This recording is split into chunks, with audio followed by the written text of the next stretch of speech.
Hello! In this video I will show you how to install Microsoft Edge browser on REALME Note 60.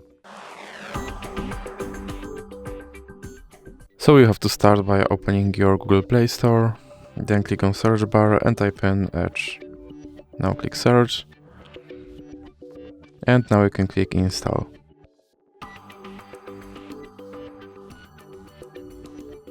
And here you can set this browser as a default browser, or you can click not now.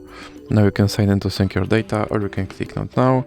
And here you have to confirm your data and privacy settings. Now you can try out extensions for your browser, or you can just click next.